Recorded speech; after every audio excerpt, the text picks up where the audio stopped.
Buenos días. Vamos a continuar con la mesa redonda que corresponde a esta hora. Vamos a intentar ser puntuales, como hemos estado siendo en todas estas jornadas, y marcarnos bien los tiempos.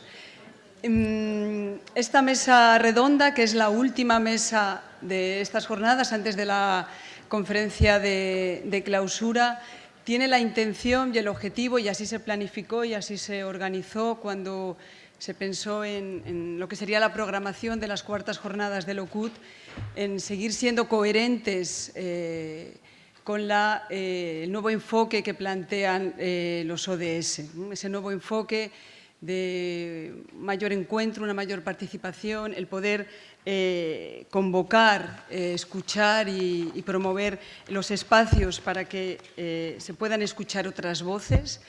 Eso se intentó a lo largo del día de ayer. Por primera vez se escucharon conceptos que en las jornadas del OCUT no solíamos tener. Se hablaba de estos temas de manera a veces mucho más sesgada, y ayer escuchamos hablar de las TIC, de las bibliotecas, de accesibilidad, de discapacidad. Se empezaron a escuchar otras voces y eso es el nuevo enfoque que piden los ODS, y por lo tanto pues había que ser coherente también en estas jornadas enfocadas a los ODS para poder seguir en esta misma línea. Con ese objetivo, ya digo, se organizó esta mesa redonda también. Una mesa especial no solo por la gran altura de los ponentes, por supuesto, igual que en el día anterior, sino también porque se quería tratar de tres temas, de tres pilares que se consideró al organizar estas jornadas que también son básicos. Habría que abrir, ya lo he dicho, otras voces, otros sectores que trabajan desde la universidad, pero también era necesario generar una reflexión sobre tres temas que, de nuevo, muchas veces se tratan, se hablan, pero no se les da el espacio. Estos tres temas es la ética, son las nuevas narrativas sobre el desarrollo y es la apertura a la sociedad. Pensamos que cerrar con estas jornadas, con esta mesa redonda, nos iba a permitir reflexionar sobre tres ámbitos que debemos de integrar también. Hablamos de ética muchas veces, pero no sabemos hasta qué punto la universidad está obligada a integrarlo. Creo que es bueno que reflexionemos sobre eso. Es necesario ver cómo las nuevas narrativas del desarrollo pueden impregnar la universidad, la obligación que tenemos como universidad también de lanzar y de pensar sobre ello y de comunicar todo ello, y por supuesto la relación con la sociedad y con el entorno, que ya se ha hablado otras veces, quizá es un tema que se ha tratado en otras ocasiones, pero que es necesario volver a incidir e irnos de las jornadas con esa sensación de que se pudo cerrar todo. Se habló de distintos sectores y se habló de tres pilares quizá más reflexivos también, y podernos irnos con todo eso, o sea, esa mochila a la espalda. Para ello, ya digo, es un verdadero lujo moderar esta mesa, un verdadero placer, y para ello están tres especialistas. Vamos a empezar con Joan Romero. Él es catedrático de Geografía Humana del Instituto Universitario de Desarrollo Local de la Universidad de Valencia, y nos va a hablar, efectivamente, como decía al principio, sobre esa nueva narrativa en el desarrollo y relacionado con los ODS. Tienes la palabra, Joan. Buenos días, tengáis. Muchas gracias, Silvia. Es el que está encantado de estar aquí compartiendo con todos vosotros y todas vosotras unos minutos soy yo. Cuando amablemente los responsables de mi universidad me dijeron si quería estar aquí, naturalmente que acepté encantadísimo, porque considero que esta es una cuestión central, y cuando ahora escuchaba cómo trabajáis las distintas unidades y el trabajo que estáis desplegando y cómo impulsáis en el seno de cada universidad que estos asuntos progresen, imagino que con dificultad, pero con entusiasmo por las diferentes unidades, pues la verdad es que no tengo nada más que agradecer todo vuestro formidable trabajo.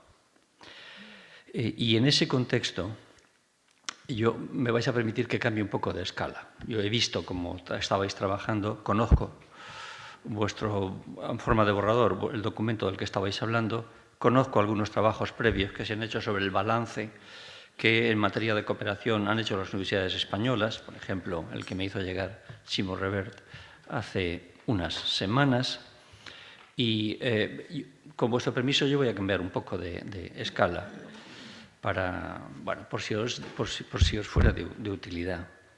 A mí me parece que, centrándome en lo que de manera un tanto ampulosa llaman pilares de la nueva narrativa en el desarrollo, yo seré bastante más modesto que eso. A mí me parece que estamos en un tiempo en el que las cosas se aceleran y no sé exactamente si en la buena dirección o no. Tampoco estoy muy seguro, os habla un escéptico constructivo, tampoco claramente. Tampoco quiero echar un jarro de agua fría a vuestro formidable trabajo y al que hacemos en otras unidades o institutos, o aquí o allá. Pero os habla un escéptico constructivo cuando veo las dinámicas y cómo se comportan y qué efectos tienen y qué herramientas tenemos nosotros para abordar estas dinámicas. Veo que hay muchas geografías cotidianas de la supervivencia, geografías inmorales, nuevos espacios de injusticia, espacios de exclusión, espacios de excepción, geografías invisibles de la explotación, geografías de la violencia, de la rapiña, que pasa el tiempo y no desaparecen. Veo también que la crisis de la guerra tradicional ha dado lugar a otras formas de organizar y de comportarse, que tampoco acaba de mejorar las cosas. Veo dos procesos paralelos, uno de desacoplamientos muy grandes y otro de expulsión, en la línea que plantea Saskia Sassen de expulsiones, que me parece que marcan un camino que lo que nos indica es que tenemos muchísimo trabajo por delante, pero que no podemos desconocer estos grandes desacoplamientos y procesos de expulsión. Yo, de los desacoplamientos en los que trabajo hace mucho tiempo, veo dos que inciden mucho en vuestro campo de interés, en nuestro campo de interés. Uno, el gran desacoplamiento que se está produciendo entre crecimiento e igualdad. No es verdad lo que decía en la economía neoclásica de que el crecimiento económico mejora los niveles de igualdad en los países. No es cierto. Puede haber crecimiento económico y aumento de las desigualdades, como se está comprobando en estas últimas 2 décadas.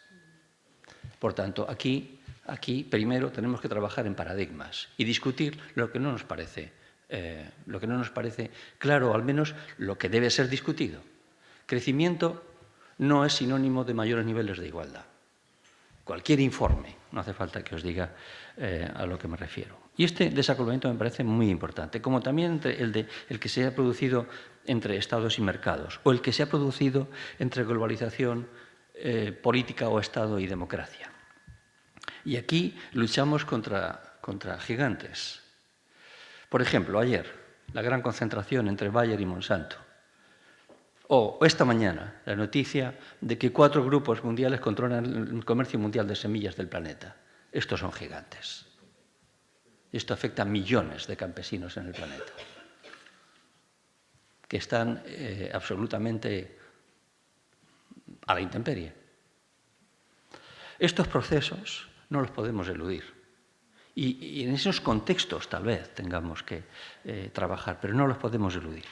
Pasan los años, acordaos que el primer informe del PNUD es de 1990 y las cifras no varían.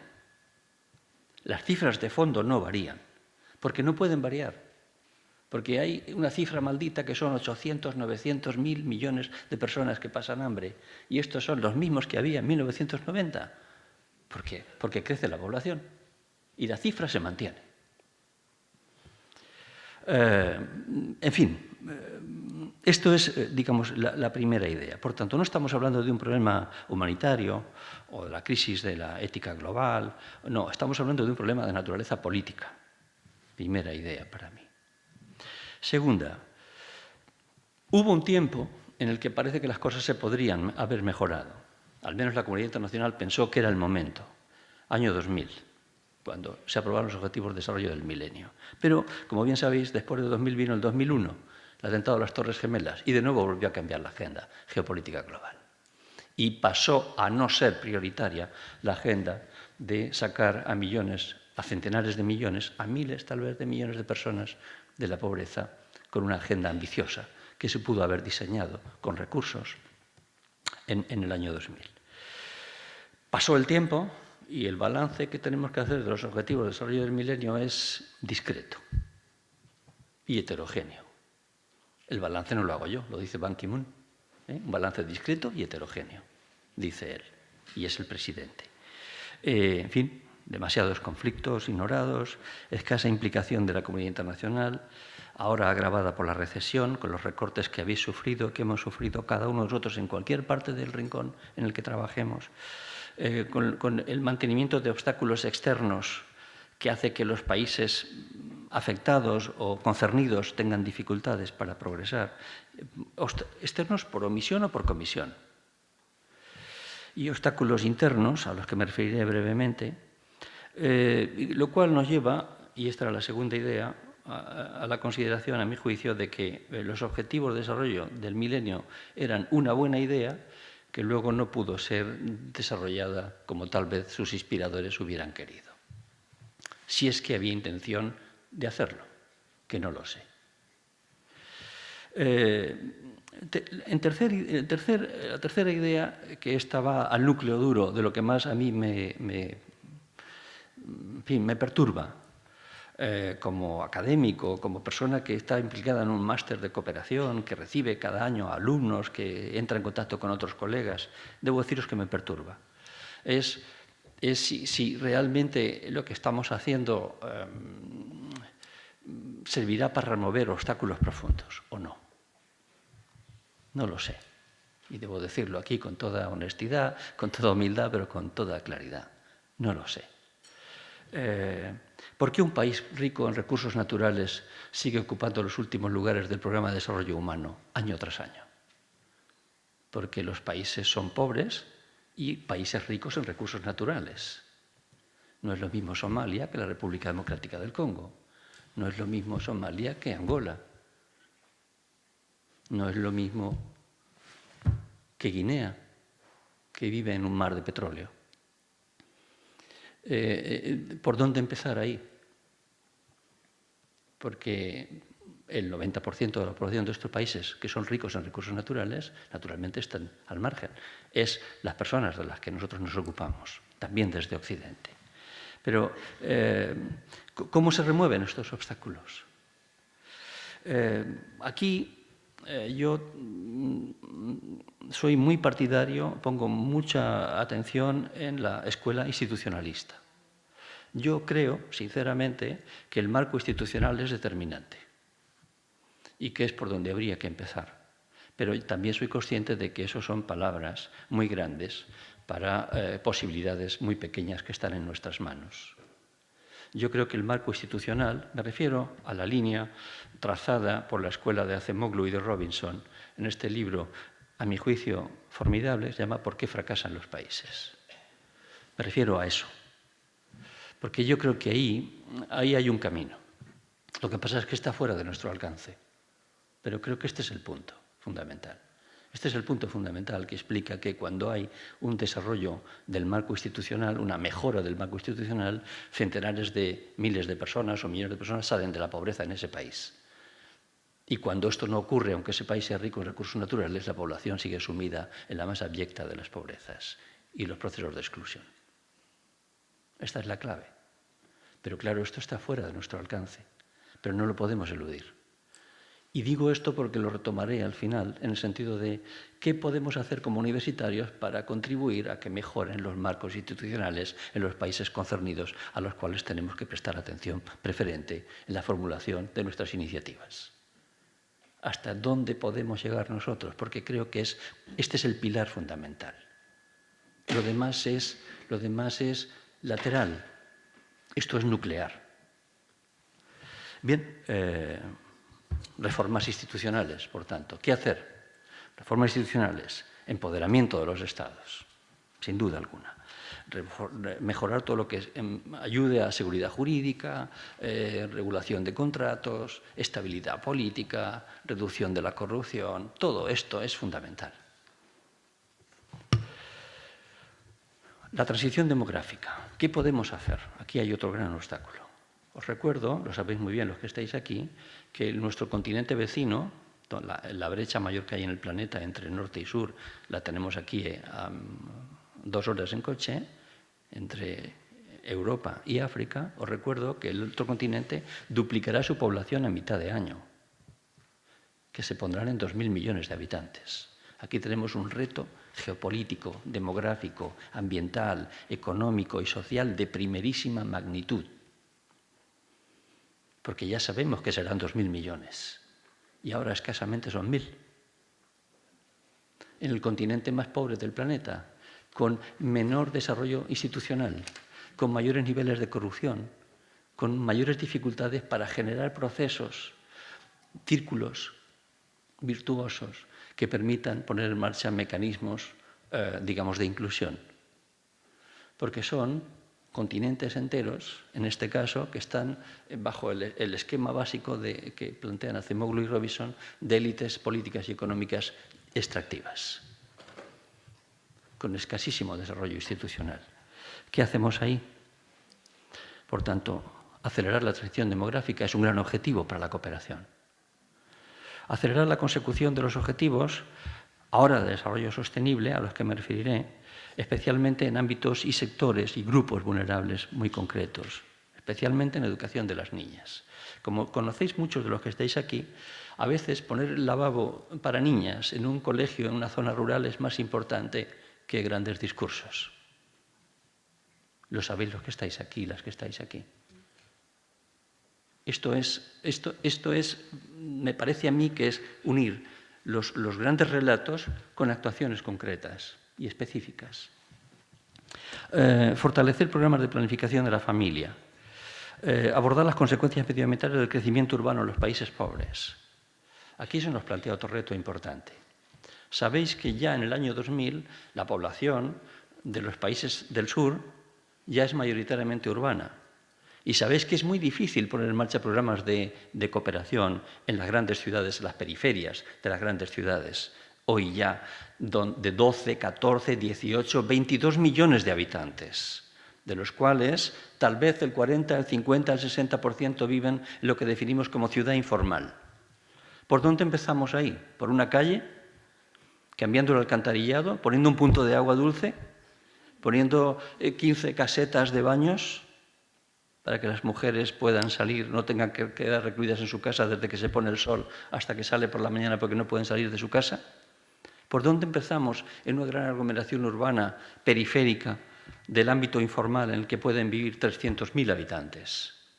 Esto es menos visible, pero más importante y más urgente que las actuaciones, fijaos lo que os digo, es más urgente, más difícil, pero más estratégico que actuar en medio rural. Pero a su vez es más invisible, porque todo lo que hacemos en esas calles se lo traga todo, la población, y no es visible. Es bastante más visible hacer un pozo en un núcleo rural con 1.000 habitantes y más agradecido para los que vamos allí. Pero lo otro es más urgente, estratégicamente es más importante y más prioritario, pero no se ve. Y aquí se nos plantea un dilema también, como investigadores, como personas que quieren contribuir desde el ámbito universitario a favorecer a la vida de las gentes que transcurren en esas condiciones. Y en esas llegó los Objetivos de Desarrollo Sostenible. Llegaron en estas, ¿no? Y yo ahí también soy un escéptico constructivo, porque se nos plantea una agenda muy ambiciosa, con grandes objetivos, con muchísimas metas, más que de antes. Si tenéis ocasión de leer a una persona poco sospechosa de nada, honestamente vinculada a este campo de actuación, que es Gonzalo Fanjul, si tenéis ocasión de releer lo que él ha escrito poco después de aprobarse los Objetivos de Desarrollo Sostenible, veréis que él es más escéptico que yo, bastante más. Él trabaja más en el terreno que yo y que muchos de los que estamos aquí. Más escéptico, porque él analiza los objetivos y dice, me salen 3 grupos en los Objetivos de Desarrollo Sostenible. Algunos de los que se plantean requieren reformas. Bueno, esto lo podemos estudiar. Otros, un número muy importante de los Objetivos de Desarrollo Sostenible, requerirían iniciativas revolucionarias. No voy a seguir. Y un tercer grupo recomendarían hacer marcha atrás respecto de lo que hemos hecho hasta ahora. más difícil incluso que lo primero. Esto es lo que dice. Y los repasa y analiza en los cuales se podían hacer reformas, en los cuales había que hacer iniciativas revolucionarias y en los cuales había que hacer marcha atrás. Bien, así es como yo creo que están las cosas. A veces, haciendo un diagnóstico humilde de dónde estamos, igual podemos ser más operativos. Yo siempre me he conducido así. En ese contexto, ¿qué papel nos corresponde? A la esfera pública, por ejemplo, universidades, poderes regionales, poderes locales, gobiernos de los estados, iniciativas privadas, ONGs públicas y privadas. ¿Qué papel nos corresponde? Por ejemplo, en general, yo soy consciente de que no todo el mundo valora bien el papel de las ONGs o el papel de la esfera pública. No todo el mundo, y tenemos que partir de este hecho también, a mi juicio. Hacen una tarea reparadora, aliviadora, compasiva, que los críticos, que también existen, argumentan diciendo que esto es lo que permite a los estados que están sumidos en círculos viciosos de corrupción, les permite eludir sus responsabilidades.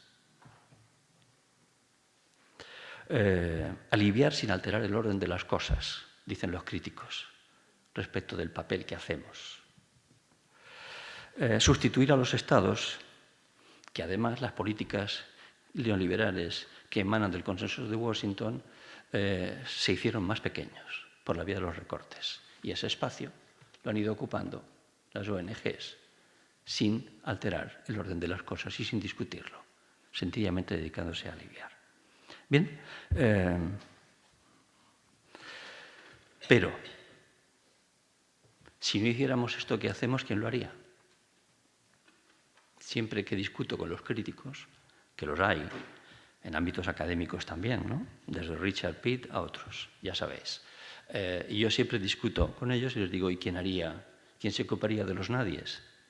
¿Qué diría Galeano? De los hijos de nadie, de los ninguneados, de los que son apenas un número en el registro de las estadísticas.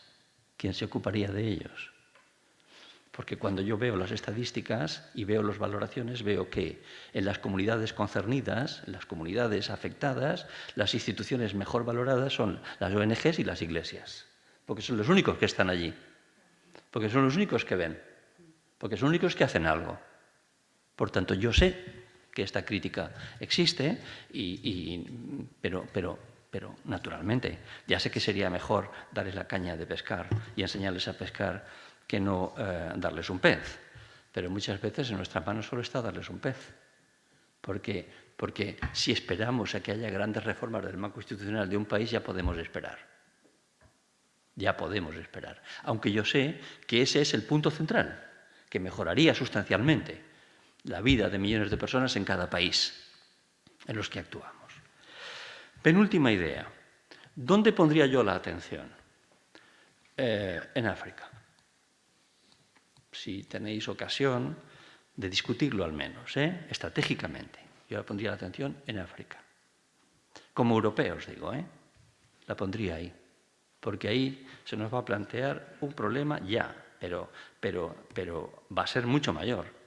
Un problema de dimensiones que a mí se me escapan de valorar. No se me alcanza imaginar un continente con 2.000 millones de personas pobres. No se me alcanza. ¿Qué repercusiones puede tener esto? Y fijaos que son países donde, si miráis las estadísticas, crecen al 6%, al 7%, pero esto no es relevante aquí. Crecimiento es compatible con aumento de la desigualdad. Y además, naturalmente, no hay más que ver las pirámides y las proyecciones de las propias organismos globales. Yo pondría la atención estratégica ahí. Concluyo. El marco institucional es fundamental y todo lo que hagamos nosotros también debe ser útil. Segunda conclusión a la que yo he llegado después de muchos años también dedicado a esto, por razones que no vienen al caso. No se puede aspirar a conseguir grandes reformas. Tercera conclusión. La pobreza seguirá existiendo en cantidades inimaginables. Solo podremos reducir lo que podamos y aliviar la vida de las gentes que podamos. Cuarto, es mejor que la acción en cooperación se concrete en objetivos específicos, modestos y en la escala local. Y cuanto mejor sepamos, cuanto más estudios tengamos de escalas locales en contextos específicos, mejor nos irán las políticas que impulsemos. Cuando hace unos años cayó en mis manos los trabajos de la ONG Musol, que trabajaba con contextos específicos y fueron allí y vieron cómo estaban las localidades concretas de Mozambique o de Senegal, entonces yo creo que hay que empezar por ahí, con el estudio concreto de contextos específicos. Porque lo que puede ir bien en un sitio puede ir mal en otro. Porque en un sitio la mosquitera puede ir bien y en otro sitio la pueden utilizar para pescar. Las telas mosquiteras. Vuelves a los 20 días y ya no la utilizan. La están utilizando para pescar. O sencillamente la han dejado de utilizar. Por tanto, concretos, modestos y en la escala local. Siguiente conclusión, hay que mejorar muchísimo la coordinación. Yo me he encontrado universidades, ayuntamientos, diputaciones, gobierno regional y gobierno del Estado en el mismo sitio. En el mismo sitio me lo he encontrado. Por tanto, no me lo he inventado, me lo he encontrado yo. Por lo menos 2 de 4, 3 de 5. Deberíamos mejorar la coordinación, por lo menos entre el espacio público y también con la iniciativa privada. Siguiente conclusión, hay que evaluar muy seriamente los resultados. Se hace muy poca evaluación. Muy poca evaluación honesta, independiente, externa. Muy poca evaluación. Siguiente conclusión, una forma de mejorar el marco institucional, y con esto acabo, desde nuestro ámbito específico, es contribuir a la formación de cuadros de allí, a favorecer la investigación aplicada para allí y a favorecer la investigación de contextos específicos, como os decía antes, desde aquí. Este creo que puede ser un papel importante de las universidades, porque indirectamente tú estás contribuyendo de manera gradual, con muchísima paciencia, sabiendo que esto no va a tener resultados de un día para otro, tú estás contribuyendo a que el marco institucional, que para mí es lo básico, pueda ir cambiando de manera gradual en estos países. Y mientras tanto, queridas amigas y queridos amigos, que estos grandes cambios que cambian el mundo, que nos sorprendan trabajando en los lugares. Mientras tanto. Porque solo en esos lugares solo estamos unos cuantos. Nada más. Muchas gracias.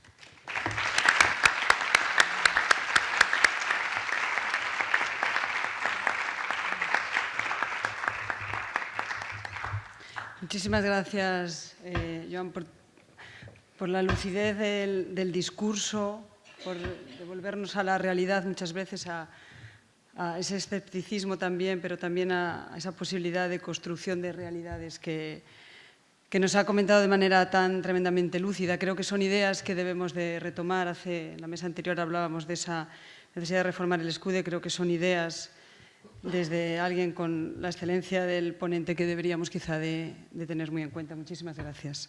A continuación tiene la palabra Ignacio Martínez para hablarnos de la relación de la universidad con la sociedad. Él es investigador de la Universidad del País Vasco y experto en desarrollo humano sostenible. Muchísimas gracias, Silvia. Gracias, como no puede ser de otra manera, a los organizadores por la invitación, pero no solo por la invitación. Yo creo que por haberle dado tantas vueltas a un programa y a unas jornadas que creo que son importantes, y por haber dedicado un espacio a algo que yo creo que también es necesario, como la construcción de un discurso, la construcción de la narrativa, y me ha alegrado mucho escuchar a Joan, porque creo que nos abre un marco importante, ¿no? La necesidad de huir de un relato simple, de un relato sencillo, que nos lleve a hacer atajos y probablemente a hacernos trampas a nosotros y a nosotras mismas, ¿no? Y desde ahí voy a intentar, con la complejidad que esto tiene, recoger el planteamiento que yo quiero hacer, que son algunas pinceladas, algunas reflexiones sobre cómo el diálogo entre la sociedad civil, el diálogo entre la sociedad, pero la sociedad es algo demasiado amplio como para abordarlo. Lo voy a centrar mucho en la sociedad civil organizada, pero tratando de reflexionar sobre el conjunto de la sociedad y la universidad, ¿no? Me vais a perdonar que me focalice en algunos elementos muy puntuales, pero que creo que son algunos de los centrales, que además creo que entran en diálogo con algunas de las cosas que ha planteado Joan, ¿no?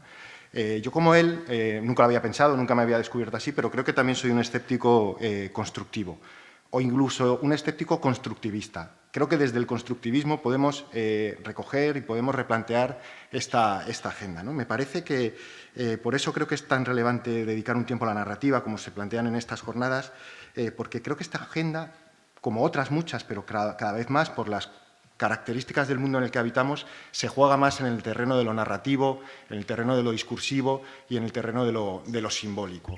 Creo que cada vez es más pertinente abordar la transformación de la realidad, el ejercicio del poder desde este ámbito y desde esta perspectiva, ¿no? Y aquí creo que es donde se nos presenta un gran desafío a la universidad y a la sociedad para construir juntos, de manera conjunta, porque ninguno de los dos podemos, desde nuestra perspectiva única, poder construir este camino, ¿no?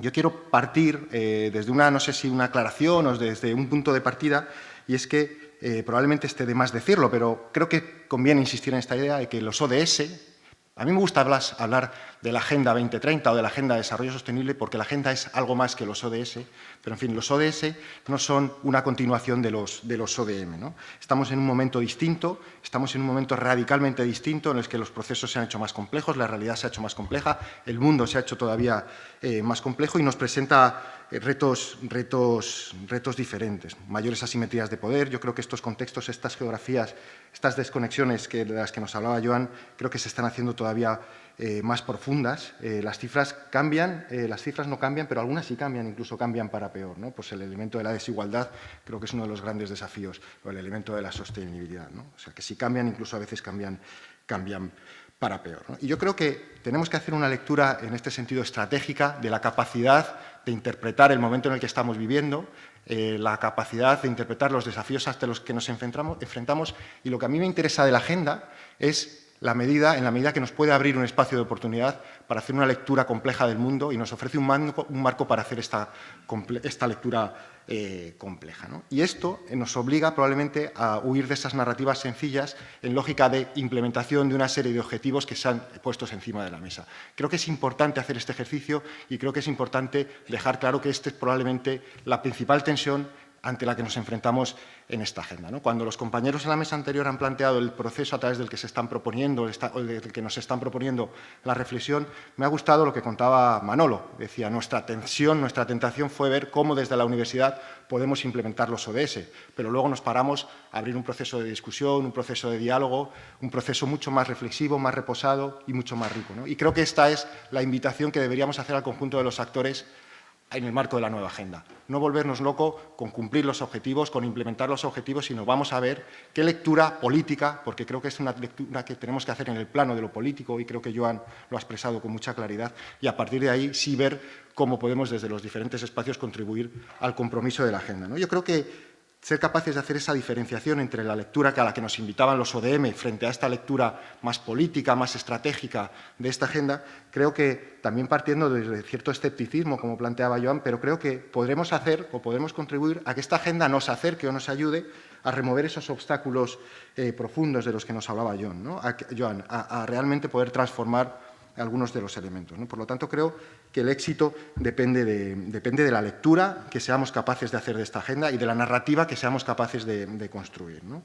Y creo que esto es un marco o es un elemento que se juega en el terreno de lo político y en el terreno de lo teórico y no tanto en el terreno de lo técnico y de la implementación, como a veces podemos vernos nosotros mismos empujados a trabajar, ¿no? Simplemente quiero hacer una reflexión un poco recogiendo este análisis que hacía Joan respecto a la agenda de los objetivos de desarrollo del milenio y cómo estamos transitando hacia una nueva agenda, ¿no? Creo que no solo tenemos que leer el contexto, sino aprender también de cómo hemos trabajado con la agenda anterior, y si no nos tomamos ese tiempo profundo para la reflexión, dónde nos podemos ubicar dentro de 10 o 15 años, ¿no?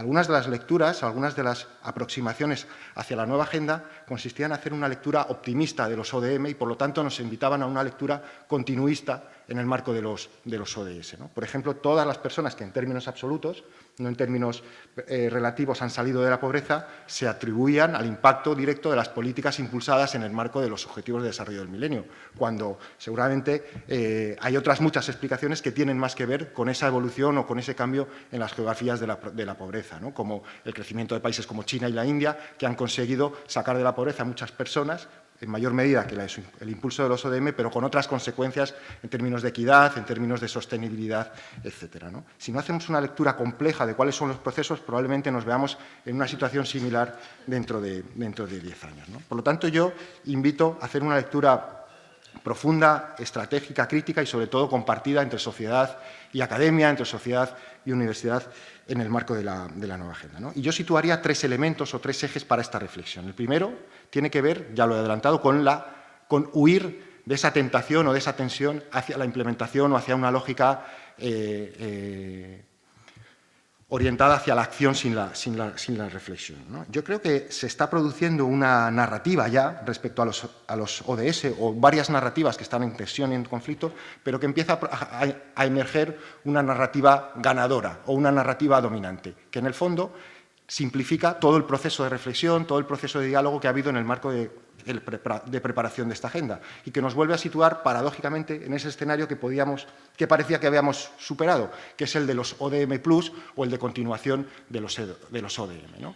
Siendo un poco malo, haciendo un poco caricatura, creo que estamos en un momento en el que, si no tenemos una buena reflexión, podemos caer en la lógica de cómo puedo yo contribuir a determinados objetivos, cómo puedo apadrinar un objetivo para cumplirlo, cuando en el fondo estoy desnaturalizando o estaremos desnaturalizando, despolitizando, simplificando una agenda que pretende ser mucho más política, mucho más integral, o que por lo menos nos abre el espacio para hacer una lectura mucho más política y mucho más integral, ¿no? Por lo tanto, yo creo que de estas lecturas y de dónde fijemos el acento a la hora de construir la narrativa y de dar los primeros pasos, es importante, pues, que podamos hacer esta lectura, ¿no? Y yo creo que en el momento que está la universidad es fundamental hacer esta lectura. Por lo tanto, no reproduzcamos esa lógica en clave de implementación de los ODM, ¿no? Yo creo, y aquí ya paso al segundo elemento, invitaría a hacer una interpretación colectiva, conjunta y crítica de la agenda, ¿no? Para construir una narrativa colectiva o varias o muy numerosas narrativas colectivas, ¿no? Y yo creo que ahí dependerá realmente de que esta sea una agenda que nos pueda transformar o que nos pueda acompañar en ese proceso de transformación. E insisto, desde la sociedad civil, desde las organizaciones de la sociedad civil, no tenemos la capacidad para hacer esta lectura compleja, para hacer esta lectura estratégica, y no tenemos la capacidad para trasladarla al conjunto de la sociedad. Pero tengo la sensación, creo que desde la universidad tampoco existe esa capacidad de manera individual, de manera encapsulada, para hacer esa lectura y para poder trasladar todo ese relato al conjunto de la sociedad, ¿no? Por lo tanto, yo creo que hay que hacer ese esfuerzo por forzar espacios de encuentro y espacios de interpretación colectiva, ¿no? Y la agenda es una invitación muy importante, muy interesante, para hacer esta lectura colectiva, pero también la agenda tiene algunas trampas o algunos riesgos que nos pueden impedir hacer esta lectura, ¿no? Por tanto, creo que es importante poner el acento en la necesidad de hacer una lectura interesante, ¿no? Joan nos hablaba de la importancia que tienen los gigantes. Él ha hablado de gigantes cuando se refería a las grandes empresas, o ha hablado también de élites políticas y económicas extractivas. Estas élites políticas y económicas extractivas, estos gigantes, también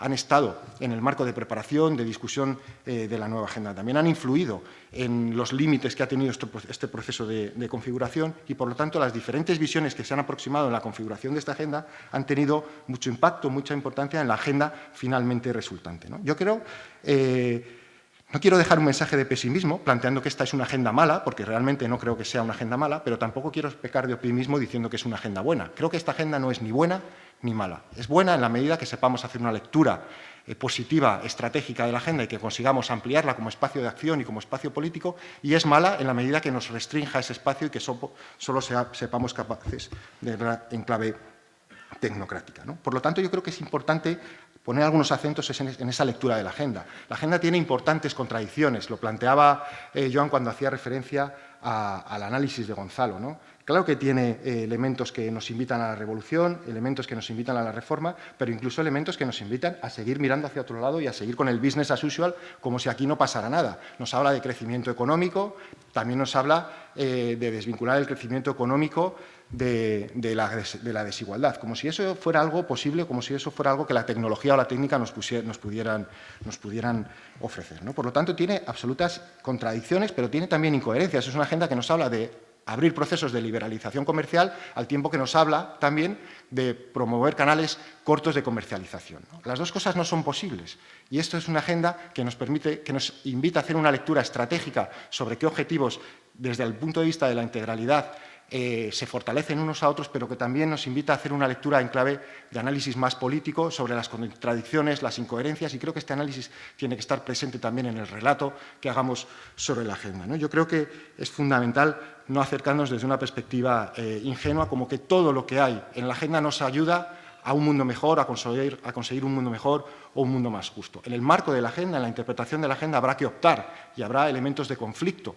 Es una agenda que no apuesta con claridad por transformar el modelo de convivencia que tenemos actualmente en la actualidad, el modelo de producción y consumo, el actual orden internacional, y sin transformar esos elementos estructurales de nuestra sociedad internacional es difícil que podamos llevar a cabo estos cambios. Pero también la agenda sí tiene estos elementos, si somos capaces de interpretarla, que nos invitan a hacer este cambio, ¿no? Yo creo que no me voy a meter a desgranar la agenda porque hemos hablado mucho sobre ella, pero creo que hay tres elementos que nos invitan a hacer esta lectura más estratégica en clave de ruptura con los elementos que nos llevan o que nos conducen en una carrera hacia el fondo en nuestro modelo de convivencia, ¿no? Uno es la integralidad de la agenda y tiene mucho que ver con todo el debate que se está planteando aquí. Esta ya no es la agenda de los agentes de cooperación que tengamos que interpretar, que tengamos que construir, que tengamos que narrar al conjunto de los actores de la sociedad civil, Me da igual que sea en el ámbito de la sociedad civil, de la universidad o en el ámbito político, en los departamentos de cooperación. Esta es la agenda en la que los actores de cooperación tenemos que ser capaces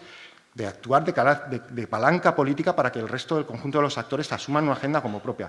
Pero creo que tenemos que huir con esa agenda de que es la cooperación la que debe informar, difundir esta agenda. Esta agenda es una responsabilidad común y una responsabilidad de todos, ¿no? Y yo creo que el enfoque de la integralidad nos plantea con claridad eso, ¿no? Otro elemento que yo creo que tiene mucha potencia, mucho potencial para hacer una lectura crítica en la que sociedad civil y universidad nos tenemos que encontrar es el ámbito de la universalidad, ¿no? Básicamente lo que nos dice el principio de universalidad en la agenda es que ningún país tiene un buen modelo de desarrollo. Todos los países estamos mal desarrollados en la medida que nuestro propio modelo de desarrollo genera inequidades, genera problemas de sostenibilidad, problemas de desigualdad, problemas de exclusión en el ámbito doméstico, pero también en el ámbito global, ¿no? Por lo tanto, todos los países tienen deberes tanto en sus políticas domésticas como en sus políticas internacionales, si hoy en día podemos seguir haciendo esa división, si no estamos en un mundo que se ha vuelto claramente interméstico, ¿no? En que lo internacional y lo doméstico está claramente vinculado, ¿no? Y un tercer ámbito del que nos hablaba Joan también tiene que ver con esa lógica local o con esa lógica multinivel, ¿no? Creo que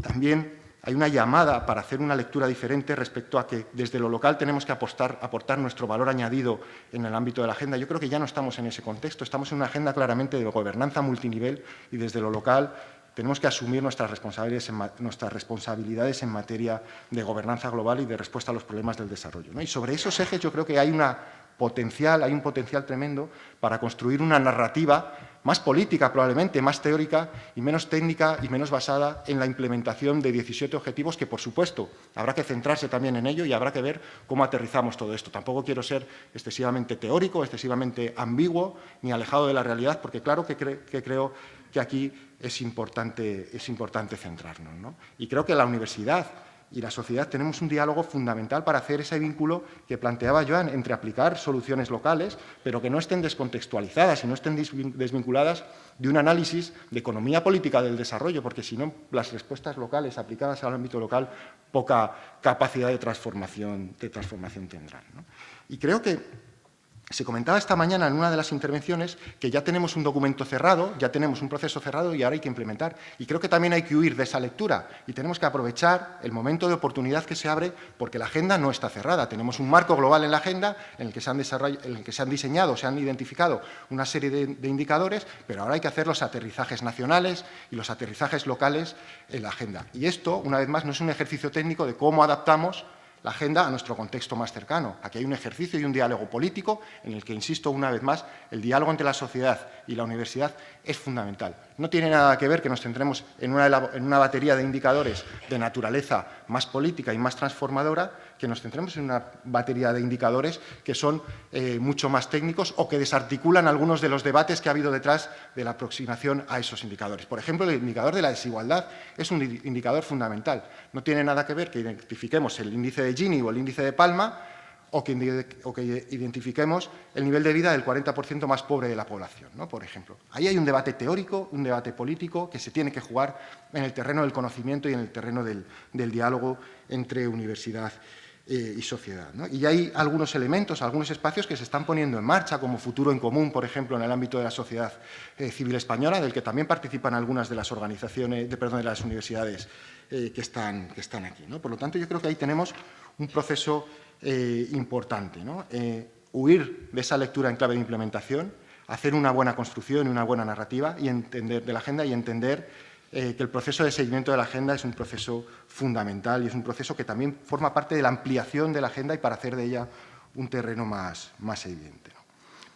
He tratado de plantear con mucha rapidez que todo esto, poder hacer este análisis y este relato de la agenda, exige de ese encuentro entre la universidad y la sociedad. Y no soy, por lo menos trato de no ser ingenuo y entiendo que estamos viviendo en un contexto, en una sociedad, un reflejo de nuestro tiempo en el que tanto universidad como sociedad civil, organizaciones de la sociedad civil, estamos envueltos en tendencias, en inercias que nos alejan precisamente de ese encuentro o de esa cercanía con la sociedad, ¿no? Y yo creo que tenemos que hacer ese análisis y tenemos que revertir esas tendencias. Creo que la generación de conocimiento, la aplicación del conocimiento y la difusión del conocimiento es fundamental para articular esa estrategia, ¿no? Un conocimiento crítico, un conocimiento informado por valores, y esto no depende de un ejercicio de voluntarismo, sino que depende de políticas, también de voluntarismo, pero depende de políticas y de políticas públicas, y creo que eso es importante, ¿no? Y un conocimiento que esté orientado hacia la generación de sentido, hacia la generación de identidad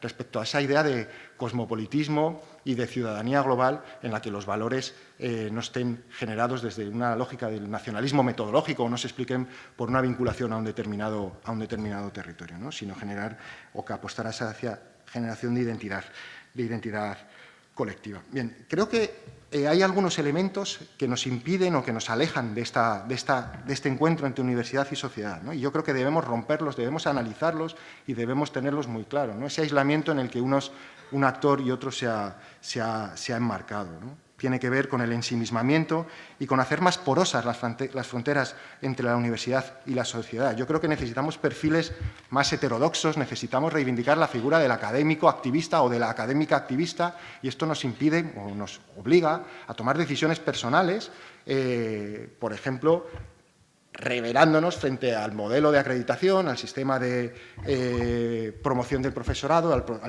los sistemas de promoción dentro de la universidad. Yo sé que este es un discurso complejo y todavía es un discurso más complejo de defender en el marco de la universidad, pero yo creo que nos debemos revelar desde el punto de vista individual y también tenemos que empujar hacia la puesta en marcha de modelos universitarios y científicos diferentes, y hay espacios desde los que se están trabajando. Yo creo que aquí se ha planteado, yo creo que hay otros espacios como redes, la apuesta por la creación de un área de conocimiento sobre desarrollo creo que también nos ayudaría en esta cuestión, ¿no? Por lo tanto, a mí me ha parecido una muy buena noticia este documento de partida sobre el que está trabajando, porque yo creo que está jugando, está interactuando con buena parte de las ideas que yo trato de plantear y que creo que también planteaba yo, ¿no? Quiero terminar simplemente diciendo que, a riesgo de ser pesado e insistente, que de cómo seamos capaces de identificar, de leer, de interpretar y de construir y reconstruir esta agenda, dependerá lo que esta agenda sea. No es un proceso cerrado, no es un proceso terminado, sino que es un proceso político, abierto, vivo y en pugna. Y creo que la alianza entre sociedad y universidad para hacer esa lectura y para hacer esa construcción es importante, ¿no? Y creo que la universidad, como se ha visto muy claro en la sesión anterior, aborda un enorme desafío, que es cómo empujar desde el ámbito de la cooperación para que este proceso, esta mirada sobre el mundo, esta manera de entender el mundo desde la lógica del desarrollo sostenible, sea asumida como una prioridad por el conjunto de la comunidad universitaria. Creo que esta es una reflexión importante, pero creo que no nos deberíamos quedar solo en esa reflexión. Creo que es importante plantearse cuál es el papel de la universidad, no dentro del ámbito universitario o de la comunidad educativa, sino dentro del conjunto de la sociedad, ¿no? Cómo conseguimos que la sociedad pueda ser que la universidad pueda empujar en esa lógica, ¿no? Y yo creo que cómo conseguir que la sociedad pueda ser la universidad un actor fundamental en alianza con la sociedad para romper o para decantar el debate social y el debate político, ¿no? Para construir en el imaginario colectivo que el modelo de ciudadanía global es el modelo de convivencia social al que aspirar y que la gobernanza global basada en el cosmopolitismo, pero en un cosmopolitismo fuerte, es el modelo de convivencia política al que aspirar, ¿no? Probablemente sea excesivamente idealista, poco aterrizado en la realidad, pero creo que desde el imaginario y desde la construcción del poder que tiene lo simbólico es posible también ir avanzando en la construcción de ese modelo de convivencia y de sociedad, ¿no? Y creo que la Agenda 2030 es una oportunidad para avanzar en ese sentido. Y aquí lo dejo. Muchas gracias.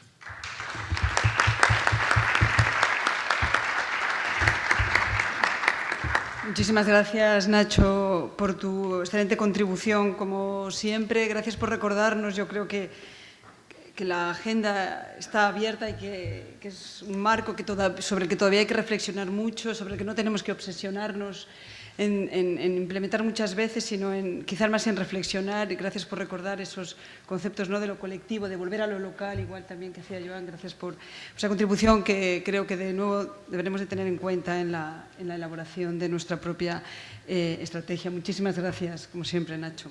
Y a continuación, por último, tiene la palabra Jesús Conil para hablarnos de ética, como decíamos al principio, de esa ética necesaria en la universidad, en la formación y en la investigación. Jesús Conil es catedrático de Filosofía Moral y Política en la Universidad de Valencia. Tienes la palabra.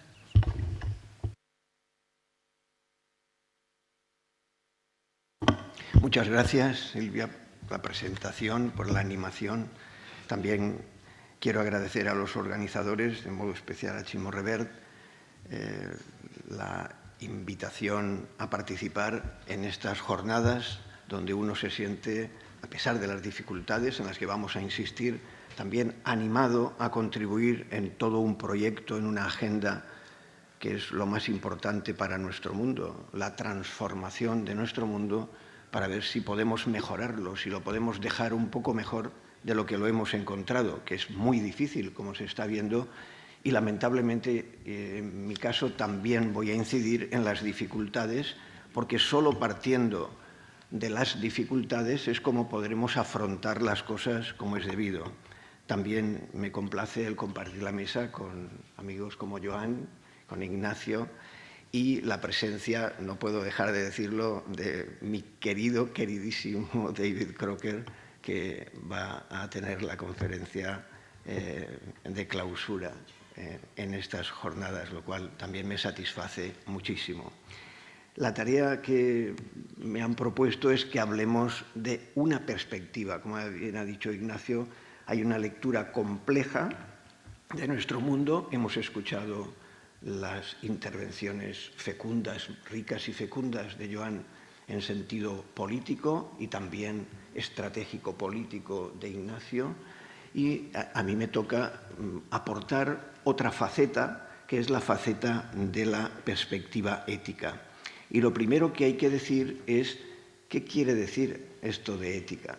Y en mi intervención seguiré 3 puntos. En primer lugar, unas reflexiones sobre de qué ética podemos hablar.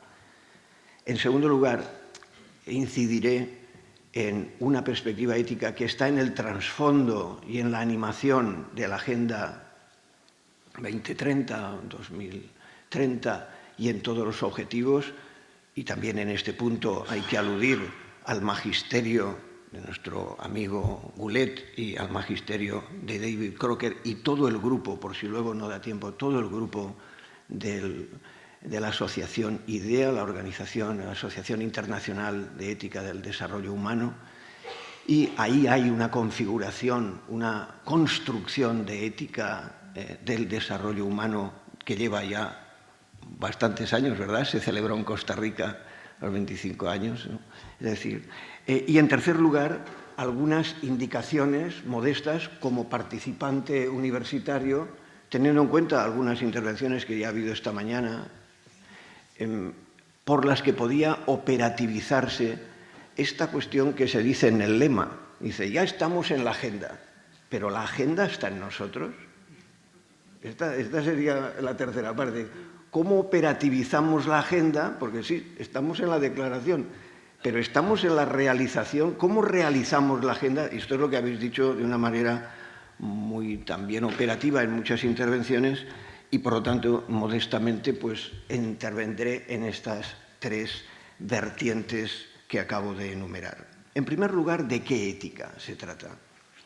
Aquí tenemos la gran dificultad. Si hay dificultades políticas, estratégicas, pues el modo de entender la ética, la ignorancia que tenemos en general en formación ética es monumental, por razones históricas y además comprensibles, están explicadas, las podemos explicar del modo que sea cuando haya más tiempo, pero bueno, las tenemos todos en la mente. Las confusiones, la confusión de la ética con las costumbres, la confusión de la ética con el derecho, la confusión de la ética con la religión, es decir, esto está al orden del día no solo entre los legos, sino entre los profesionales y especialistas. Entonces eso merece un tratamiento especial. Por otra parte, no es lo mismo hablar de una ética antigua que de una ética moderna y contemporánea. Llevamos con tratados de ética desde hace 2500 años. Igual que hay tratados de física también, más en este caso, sino 2700 tratados de física. Perifíseos es el título de los tratados más antiguos en nuestra cultura occidental. Y de ética pasa igual. Si no estudiamos, pues no entendemos lo que puede ser ética en nuestro momento. Por lo tanto, yo tengo que modestamente decir de qué ética vamos a hablar y de qué ética hay mínimamente en el trasfondo de la propuesta, porque aquí hay una propuesta ética en el trasfondo de la agenda. Y no solo en el trasfondo, sino en toda la terminología que se emplea. Por ejemplo, se dice, todo está centrado en las personas. Pero es que hay personas... Porque que se utilice un término no quiere decir que tenga una realidad detrás. O se habla de la dignidad de la persona, pero sabemos lo que es la dignidad, aparte de ser un término. Hay mucha gente actualmente que piensa que el término dignidad es vacío, es superfluo. Pues si es superfluo, las Naciones Unidas y todos los que lo empleamos estamos de más. Se necesita un debate intelectual, ético. Ética es filosofía moral. En la terminología moderna, ética es un término que viene de antiguo, de la palabra ethos, pero modernamente el término que se impuso hasta el día de hoy se utiliza muchas veces filosofía moral, en filosofía y en el pensamiento moderno, tanto en el ámbito francés, en el angloamericano también se ha utilizado y en el español. En fin, esto es cuestión terminológica, pero por situarnos. Entonces, si estas cuestiones no las tenemos ni claras ni las conocemos, seguimos utilizando, me da igual las Naciones Unidas que nosotros, en nuestras buenas voluntades, una serie de términos que son configuradores de un modelo que está detrás y que lo decimos como si eso estuviera claro, y claro, no está nada claro. Los derechos humanos, una cosa es firmar una declaración y otra cosa es creer que eso existe. Los derechos humanos son ficciones útiles, como se ha dicho y se dice hasta la actualidad continuamente, pues entonces, ¿cómo se va uno a comprometer con todo su corazón y todas sus fuerzas en una ficción útil? Bueno, cuando me convenga, estratégicamente, políticamente, pero ¿por qué tengo que yo dar mi vida o mi intelectualidad y mi compromiso intelectual y jugármela incluso en la universidad, como luego veremos? Claro, luego pasaremos al tercer punto, pero ya en el primero ya hay una correlación. Es una motivación suficiente, y alguien lo ha dicho muy bien en la mesa anterior, de una manera o de otra. Es decir, ¿qué incentivos hay hoy en la universidad? Para el sexenio, para la acreditación, para lo que sea. Pues eso tiene que estar unido, porque si no está unido es pedir peras al olmo o héroes. Y muy bien, y héroes ha habido, hay y te habrá siempre. Pero hombre, si quiere uno normalizarse, si quiere uno proponer unos procedimientos normalizados en una institución, sea la que sea, puede ser política, en este caso de la universidad, no puede pedir héroes todos los días. Y siempre tendrá que haberlos, porque siempre la innovación necesita la heroicidad en todos los terrenos. Es decir, que alguien se salga de la fila, por supuesto. Pero lo primero que tenemos que aclarar es este sentido de qué ética hablamos. Porque si no nos formamos y no sabemos de qué ética hablamos, está de más. Por ejemplo, no me diréis que no todavía al día... ¿Perdón? Que hasta el día de hoy la gente cuando se habla de ética se dice no, eso es muy subjetivo. Bueno, pues si todo es muy subjetivo, la Agenda 2030 está de más, porque lo primero que dice es que la agenda es universal. Entonces el principio que tú has nombrado, Ignacio, de la universalidad, el universalismo, es el gran principio moderno, de la ética moderna, a diferencia de las particularizaciones de otras perspectivas. Y eso está en debate. Eso no quiere decir que todo el mundo acepte el universalismo. En absoluto, el universalismo, y pues bueno, podría poner cantidad de ejemplos de nuestra propia historia española, de los intelectuales y del debate en mi área, por ejemplo. De eso nada. El universalismo no ha sido fácilmente defendido en nuestra área, por ejemplo, entre los colegas. En absoluto. Al contrario, se ha confundido incluso, pasmaros, con totalitarismo. Eso está escrito.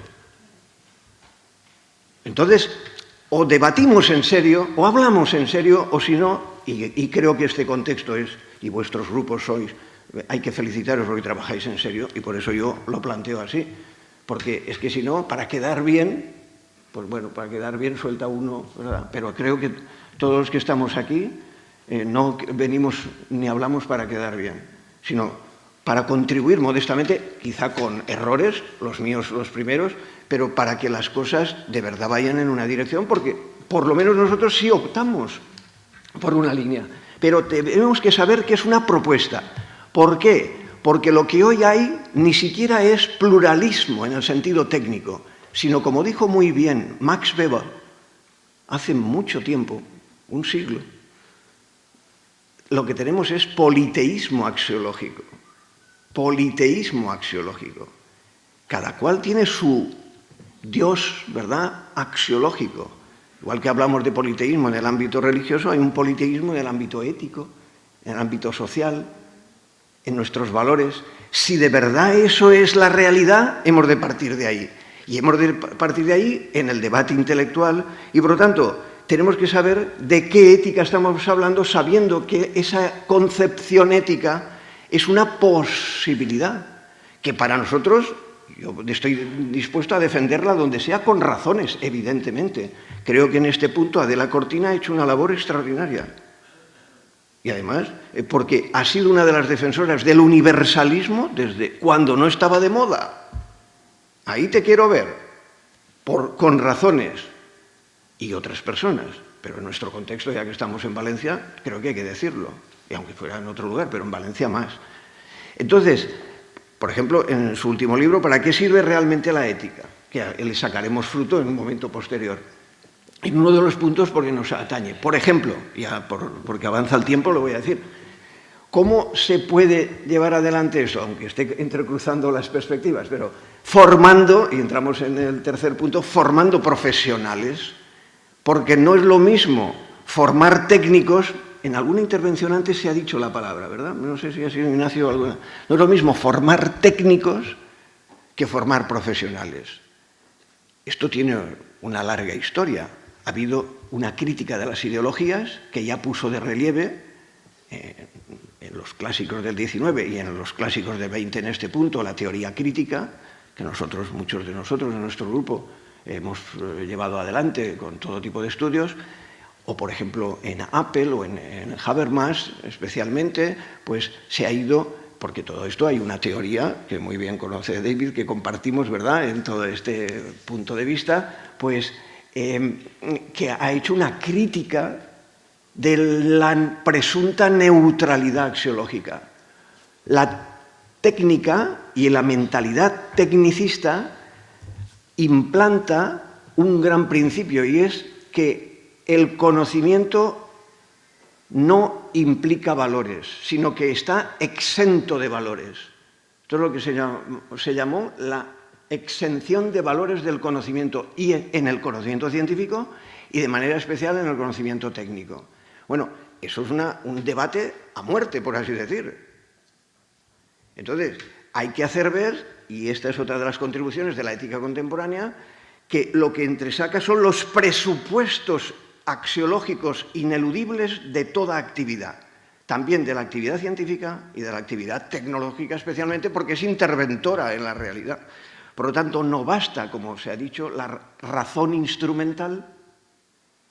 El modelo de la razón instrumental es el que ha formado a los profesionales, presuntos profesionales, que no son profesionales, sino que son técnicos. Y mucha gente hasta el día de hoy dice, no, yo soy aquí lo que se busca es una formación técnica de primera. Ya, esto es más viejo, no digo que la tos, pero ya en Aristóteles estaba bien clara la distinción entre el técnico y el profesional en su terminología y el ético, por así decir, el profesional ético. Porque tiene en cuenta las consecuencias, la orientación, los fines, los valores, todo el plexo en el que se ha de formar. Por ejemplo, lo que aquí se ha dicho, si el economista considera la justicia como una externalidad, muy gordo, ¿no? Pero no me diréis que no es estandarizado esta posición. O la destrucción del medio ambiente es una externalidad. Hombre, caramba, eso habrá que estudiarlo bien y debatirlo hasta el final porque choca, desde otras perspectivas choca. Por lo tanto, bueno, he entrelazado, pero este punto me parecía muy importante. Por tanto, tenemos que estructurar un modo de entender, una ética, un sentido históricamente operativo de la ética, es decir, de la filosofía moral, de la concepción, porque la ética es, como su nombre indica, ethos, modo de vivir. ¿De qué se estudia aquí? ¿Cómo vivir bien, mejor? No solo cómo sobrevivir, que ya es algo, sino cómo vivir mejor. Entonces, la ética, como su nombre indica, es el ethos, estudia el modo de vivir y cómo podemos mejorar nuestro modo de vivir en todos los órdenes, porque para vivir necesitamos política, es decir, organización social, necesitamos economía, porque si no hay producción, no hay consumo, no hay ahorro, no. Pero eso se puede hacer de diversas maneras, no solo de una. Las colmenas se hacen siempre igual a las abejas, pero los sistemas económicos no, los sistemas políticos no, ¿verdad, David? La democracia deliberativa es una opción dentro de otros modelos de democracia. ¿Y por qué? ¿Porque está de moda? ¿Porque me gusta? No, porque habrá alguna razón, porque defenderá mejor a la persona. Es decir, hay que extraer los presupuestos sin los cuales tú no puedes defender. Todos esos presupuestos que tenemos en las diversas formaciones intelectuales son los que debe estudiar y estudia la ética moderna y contemporánea. Lo que pasa es que quizá no se ha atendido suficientemente. Están cambiando bastante las cosas, eso también hay que decirlo. Y va entrando en ciertas posiciones, incluso en aquellos que han sido más reacios. La administración, por lo menos en mi experiencia, la administración pública y los economistas. No digo ni siquiera los empresarios, digo los economistas, pero los empresarios, como a veces les interesa, sea por cosmética o sea por lo que sea, ahora no entramos en ello, pero aunque sea instrumentalmente, pues han sido más vivos y lo han metido. Pero yo voy a la estructura.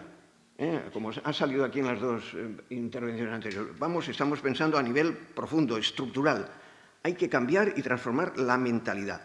Entonces, resumiendo, 3 puntos muy rápidos, aunque sea porque se vea indicativamente de qué tipo de ética se trata y cómo eso ha de cambiar nuestra formación, porque si no, seguimos con nuestras creencias, en el sentido orteguiano del término, de las que ni nos damos cuenta. Por ejemplo, la gente en general piensa que la ética es una cuestión individual. Pero luego todos criticamos al ámbito público. Pues no podríamos criticar nada. Porque si es individual y es muy subjetiva, como acabo de decir, ¿por qué criticas al otro? Es que el otro es también muy individual y muy subjetivo. Ah, no. Y entonces tú lo que haces es extrapolar tu posición, pero sin ninguna argumentación. Por lo tanto, para que haya una ética de este tipo, es decir, social, institucional, tenemos que rebasar el subjetivismo. De lo contrario, pues queda invalidada toda crítica de unos hacia otros. O en segundo lugar, voy a poner solo 3 ejemplos, solo como indicación de que si no estudiamos esto bien, nos invalidamos y se invalida todo lo que estamos estudiando aquí y trabajando, por mucho que lo escriba las Naciones Unidas. Lo único que tiene es, bueno, pues suena muy bien, pero no va a poder funcionar. Igual que antes se han hablado de otras dificultades, que son de los poderes. Este otro poder es clave porque es el poder mental, es el poder de cada uno de nosotros, que no vamos a hacer caso, no tenemos motivación. El segundo, cuando se dice que la ética, en cuanto sale el tema de los intereses, ya no tiene nada que ver con la ética. Error. La ética tiene que ser el desinterés, en absoluto, una ética moderna, por lo menos, bueno, y la antigua también, por otras razones. Es una ética en el mundo de los intereses. ¿Quién no tiene intereses? Eso no es un lugar ninguno, es un lugar angélico. Alguien muy significativo de nuestra área dijo, es que la ética a lo mejor es que es de otro mundo, pues entonces no me interesa. A mí me interesa, la palabra ethos es modo de vida, parece mentira que digas eso, te llames como te llames. La ética es de este mundo, en el otro ya hablaremos de otro tema. Y es muy importante y se hablará en su lugar. Pero la ética es ethos, de este mundo, para este mundo, y si no, habrá que buscar otra cosa. Entonces, tiene que ser y entrar en el tema de los intereses. Por ejemplo, por eso decimos enseguida intereses legítimos o ilegítimos. ¿Y por qué hablamos de intereses legítimos o ilegítimos? Porque en el mundo de los intereses cabe un discernimiento, claro. Y ese es el discernimiento porque puede haber intereses justos o injustos, adecuados o inadecuados, legítimos o ilegítimos. Claro. Pero uno pensar que tiene que ser el reino de los desinteresados, entonces es el reino no humano. No sé de quién, pero no es humano. El reino humano, y si no, no hablamos con sinceridad, no hablamos con autenticidad. ¿Quién no tiene intereses? Lo que pasa es que hay diversos tipos de intereses, diversas cualificaciones de los intereses. El modo de cualificar, de discernir, de pensar, de revisar, de legitimar los intereses, eso es de lo que trata eso, la ética. Es decir, la razón ética más allá de la razón instrumental. Y en tercer lugar, solamente a título de ejemplo, son 3 ejemplos porque no hay tiempo, pero por la necesidad que hay de establecer una reflexión, es que se ha dicho desde tu primera palabra, una reflexión sobre las dimensiones que aquí estamos tratando, políticas, estratégicas y éticas. La tercera es, la ética parece que tiene que ver solo con convicciones, principios. No. También hay que acudir al gran genio de Max Weber. Pues claro, pero si tú no tienes en cuenta las consecuencias de puros principios en una vida tan compleja, en un mundo tan complejo como el que aquí se analiza en la Agenda 2030, en la 40 y en la que sea, tú tienes que atender a los contextos, a las situaciones, a las culturas, a los hábitos, a los conocimientos, a los recursos, cantidad de cosas. Y no se puede pedir lo mismo en todas las circunstancias, ni en todos los momentos históricos, ni en todos los lugares geográficos, como bien se ha dicho también. No es lo mismo. Y entonces esa modalidad, esa modulación entre los grandes principios que tiene que haber, porque si no estamos en el puro pragmatismo o instrumentalismo, tiene que haber orientación, tiene que haber ideales, tiene que haber teorías de la justicia, supongamos. O sea, el tipo Rawls, tipo Sen, del que sea, Working, del que sea, de las contemporáneas.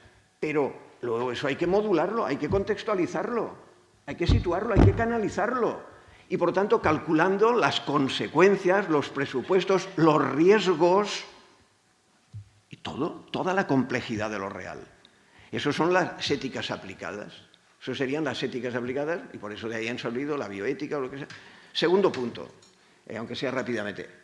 Una ética, por así decir, aplicadísima es la ética del desarrollo humano que han llevado a cabo estos clásicos, y aquí tenemos a uno sentado, y que aprendimos, por ejemplo, hay que recordarlo también a Denis Goulet. Yo cuando vi, ¿te acuerdas? A mí me sorprendió, hace tantos años ya, ver en el título de la cátedra de Goulet ponía Economía para la justicia. A mí me impresionó, no lo he olvidado jamás. Economía para la justicia en su título. Claro, eso es lo que... No es una economía abstracta, es una economía para la justicia. Ya sé que esto puede... Y lo que digo es que hay que debatirlo. Hay que seguir debatiéndolo, porque no está nada claro en tantas mentalidades.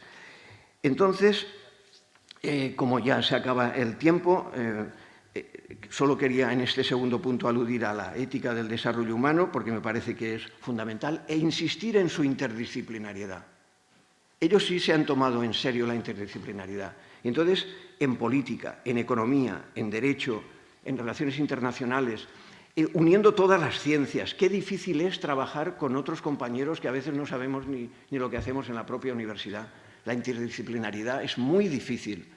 Si ahora, en el tercer punto, ya paso en la universidad, un primer punto es la interdisciplinariedad. Apliquemos este tipo de ética del desarrollo humano, que es la que está detrás de la Agenda 2030, a la universidad. Lo primero que yo diría, como alguien también ha dicho, y hay gente que estamos trabajando en sectores muy diferentes, ni nos conocemos ni nos reconocemos.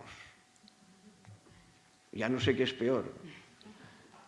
Entonces eso hay que cambiar. Alguien ha dicho desde el principio, me parece que ha sido, quien sea, cambios de, me parece, Manuel creo que ha sido, cambios de la universidad, del núcleo central, y vosotros lo habéis dicho también. Pues uno es este. La Agenda 2030 exige un cambio para que se movilice, el dinamismo interdisciplinar en la universidad se movilice. En segundo lugar, y voy acabando, solo lo enumero porque ya no hay tiempo y acabo, la docencia. Pues en la docencia, si nosotros somos PDI, docentes e investigadores, los agentes que estamos en la universidad tenemos que ampliar o buscar asignaturas o relacionar asignaturas que tengan que ver o meter en las asignaturas y en las docencias esto. Investigación, lo mismo. También se han dicho algunas cosas. En la investigación, que se priorice, o por lo menos que se estimule. Pero claro, si lo único que vamos buscando todos es el presunto impacto de las revistas de impacto y todos estamos engolfados y casi secuestrados, y es una exigencia. O sea, cuidado, yo no hablo de idealismo ni angelismo. Es una exigencia, tenemos que decirlo. Hemos de buscar equilibrar eso. Si no, aquello que puedan ser tus convicciones, tienes que ser, como antes decía, un héroe. Pero luego tienes que pagar el tributo de lo otro, que puede tener su sentido, pero que habría que hacer bien, o habría que transformar. Entonces, en la investigación puede haber muchos elementos. Y en tercer lugar, muchos elementos de transformación, de cambio de los incentivos. Yo creo que habría que ir por ahí, porque los profesionales se mueven por incentivos. La formación, no neutralidad axiológica, sino compromiso con los ideales u objetivos. Y, en tercer lugar, la comunicación, la apertura a la sociedad. La mayoría de nosotros, unos más y otros menos, aquí tenemos gente de primera en ese orden, pues vive con una audiencia muy considerable en el mundo de nuestra sociedad. Y se ha hablado de la sociedad civil, la sociedad política. ¿Qué transmitimos? ¿Qué mensajes? ¿Qué resonancia damos socialmente a todos estos mensajes para comunicar esos elementos que decimos que nos mueven de la Agenda 2030 a nuestra sociedad civil? Creo que esas son metas u objetivos que también la universidad puede llegar. Muchas gracias.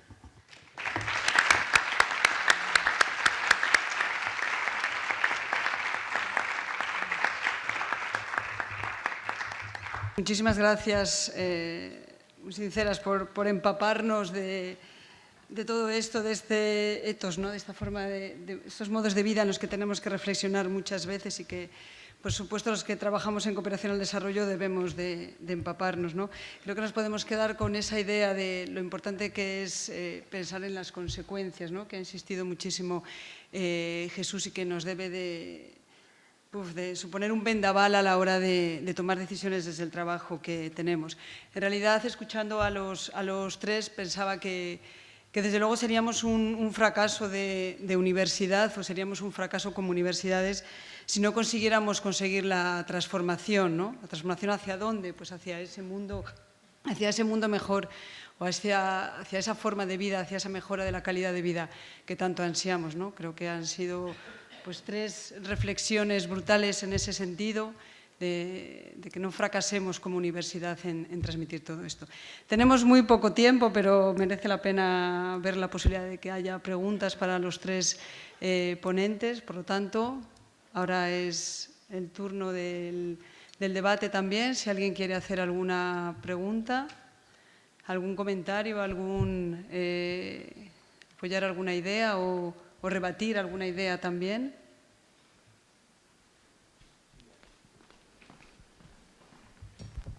Bueno, muy brevemente, gracias.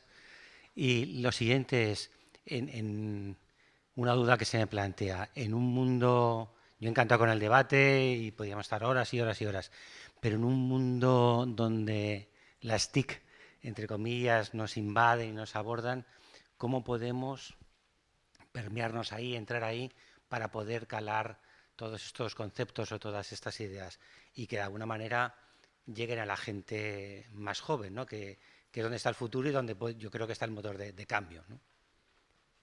¿Cómo pensáis o cómo podríamos llegar a...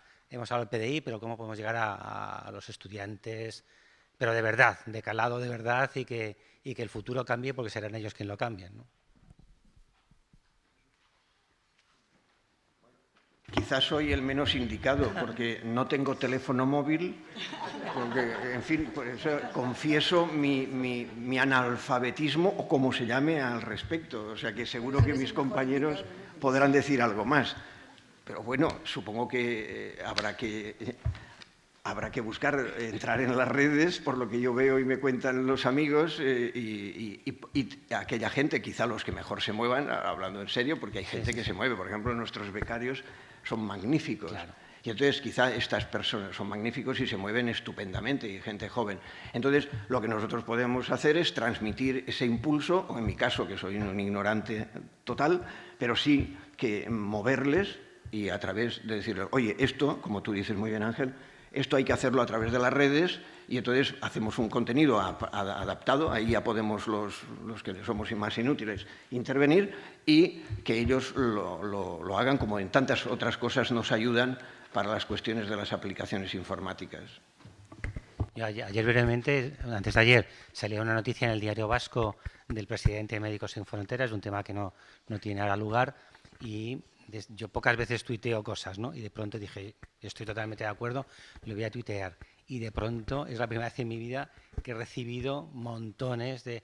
Y digo, es verdad, o sea, esto ha cambiado, el mundo ha cambiado. Yo no estoy tengo móvil, pero estoy más o menos como Jesús en estas cosas, ¿no? Pero me parece que claro, Ignacio quería decir algo. No, me ha parecido.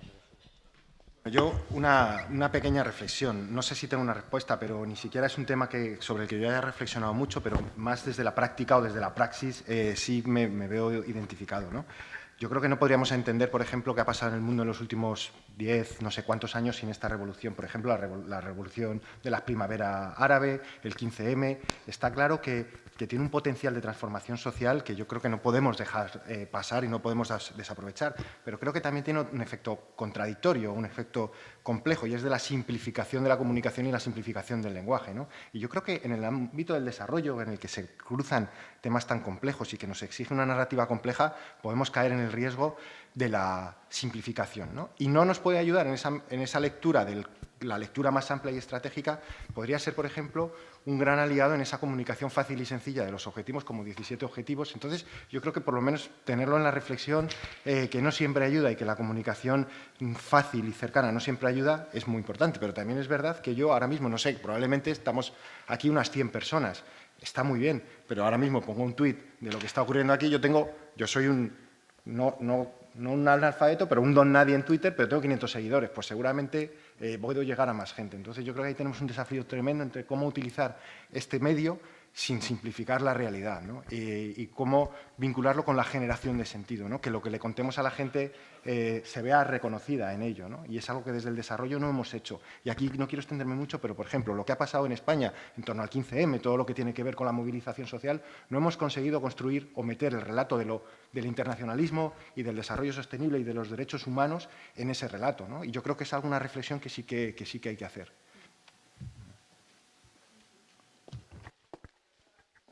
¿Hay otra pregunta?